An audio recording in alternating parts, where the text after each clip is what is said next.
Hello and welcome back, Emily Jean. If you're new here, and today I have on my no shelf control shirt, which means we are doing a Bookish book haul, and I'm sharing with you all my Bookish Christmas gifts. I know it's a little bit late, but one thing was waiting for shipping, and it's finally arrived late January, and I'm so excited to share it with you. So grab your coffee, grab your tea, and let's get cozy.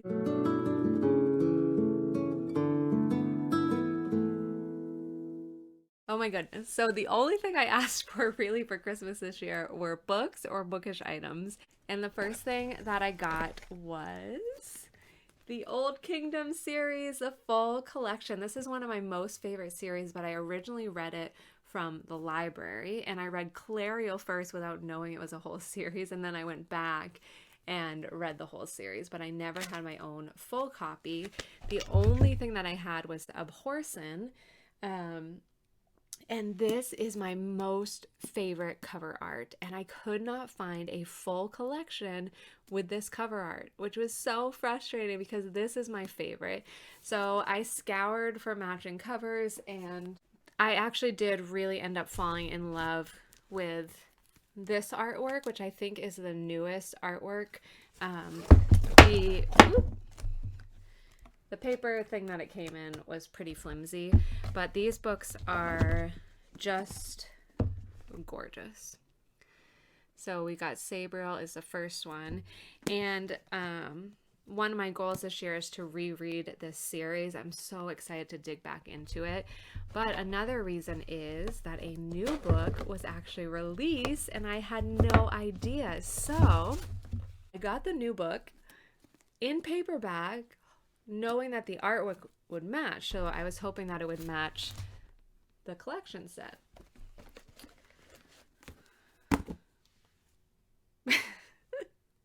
It's so much bigger. What the heck? What the heck?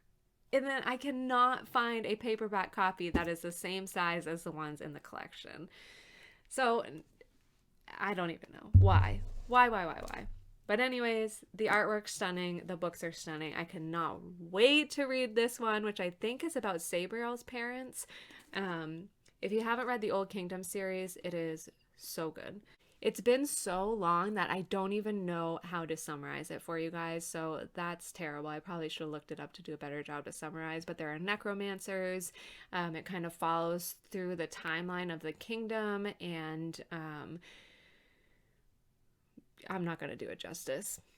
When I read these again, I'll do a review of the series and do better justice, but I'm so excited to have the newest one by Garth Nix and my full collection of the Old Kingdom. The next thing that this is like the most expensive book purchase that I purchased in a long time, purchased for myself for Christmas, were these Illumicrate editions of The House in the Cerulean Sea and Under the Whispering Door by T.J. Klune. These were two of my favorite, if not my top two favorite books of 2021. The way that T.J. Klune does atmosphere and characters is incredible. I was immediately pulled in. All these characters have a place in my heart. Like, I just feel like I lived with them for the week that I was reading the books, and I got to be with their energy and get to know them, and I feel like I lived and visited both of these houses, so they have a special place in my heart. And look how stunning the edges are on this. The book covers are just so beautiful, and one of the reasons I picked these was because the font, and also the House in the Cerulean Sea version that I read from the library had a big sticker on it that said something like most awesome book ever, most fascinating or something. And I hate when books have stickers like that, because every time I open the book to read, I see that and it feels like an expectation and pressure. Like, what if it's not the best? What if it's not as good? A good example is I just finished The Long Way to a Small Angry Planet, and it says up here, great fun. So it's almost like I want to prove it wrong, or I have this instinct every time I see it. I'm like, is it great fun? So I don't like when there's quotes right on the front of a book. So these don't have those. No stickers on the front, matching font, and signed. They're signed editions. So I just think that's so special, and I've really started to just buy books that were 5 stars for me, or books that are my absolute favorite. So I've been reading just from the library, and then purchasing the books if they're keepers. So really excited to have these 2 in my collection. I found them on Mercari. The next thing I treated myself to is actually a reading journal, and some of you guys might recognize this. This is the Clockwork Reader journal from the Clockwork Reader. Hannah from the Clockwork Reader YouTube channel created this, and it's probably the best book journal ever, maybe because it was actually created by like an active reader in this community, like thinking about the things that we log and pay attention to. If you haven't seen it, it's really beautiful, like handwritten. Obviously she didn't write in each one, but it's hand printed, right? And it just has space for 100 reviews. So you have the stars, you can put different info in it, you can put your to-be-reads, and I'm gonna try it. I've never really done a book journal before because none of them really drew me in, but Kayla from Books and Lala was trying out different planners, and I watched her video on that, and this one just really struck me. So I'm going to try. I'm going to see if I can fill this out this year and how it feels to have it going along with what I normally do for notes for books. So that was the other bookish thing I got. And then I have a little unboxing for you guys. So I'm in a group on Facebook called Katie's Book Connection, I think. I can link that down in the description box. But she sells used books, and she has an awesome collection. She does regular sales, and so I was waiting until I saw something on my TBR to purchase it, and one that I have a sneaky suspicion that I will love and want to keep on my shelves. So she actually had a copy of An Ember in the Ashes, which I've been wanting to read, by Sabaa Tahir. Is that how you say it? But she was doing like a special where if you bought the book, you got some bookish items too. So this may have come in a book box, or she had other book boxes. So I know that the book is An Ember in the Ashes, but I have no idea what the bookish items are. So I wanted to open it with you because it's been a long time since I've done an unboxing with you guys. The other thing that came in this box that I did already take out because I wanted to read with my son, I got a copy of Make Way for Ducklings, which I feel like is at least a classic in Maine, maybe a classic everywhere. But it's a really beautiful copy, hardcover, large cover, and we have another Robert McCloskey book that is actually signed. So I thought those two went really well together. So I did pull this out of the box already. Okay. Oh, cute! So it's got paper, and the first thing I noticed is a piece of paper that says Book World. So I don't know if she did that intentionally, but that's really cool.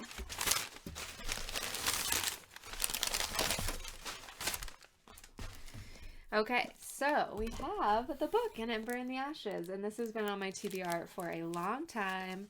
She put a little Katie's Book Connection bookmark in there. I'm really excited to check this out at some point this year.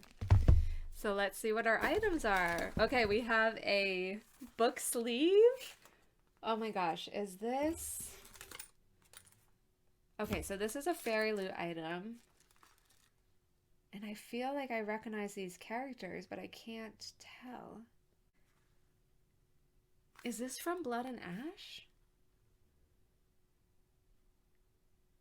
I don't know, because it's making me think, because of the dagger, Poppy's dagger.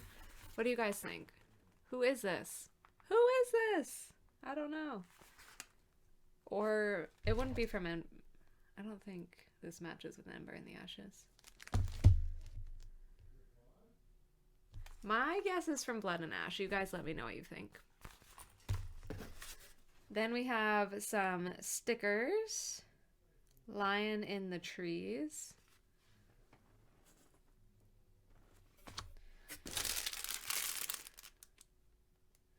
Why settle for being a son of the system when you can mother a movement? I don't know what fandom that is, but I want to read that book. That sounds great.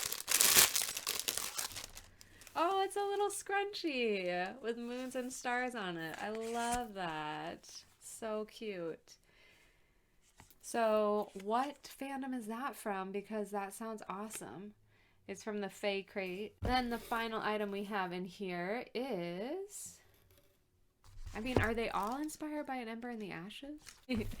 She might have picked out items that actually were all for An Ember in the Ashes. I'm so used to book crates having items that are all across the board. It didn't even occur to me that they could actually all be from An Ember in the Ashes. So now I'm super curious because this one definitely says inspired by An Ember in the Ashes, the tribal desert. So it looks like it might be cream. Oh, a candle. I thought it was like face cream at first. It's definitely a candle. That smells so good. I think I'm going to save this and burn it while I'm reading the book. So those were our items. I'm so excited. I'm excited to have... Oh! And it's a signed copy. I forgot. For Isaac. For Isaac, always victorious. And then a little, I guess, is that how Soba here does the signature? That's really cool. Okay, so our items. So that is my Bookish book haul. I hope you enjoyed. Thank you so much for hanging out, and hopefully I'll see you in another video very soon. Bye, guys.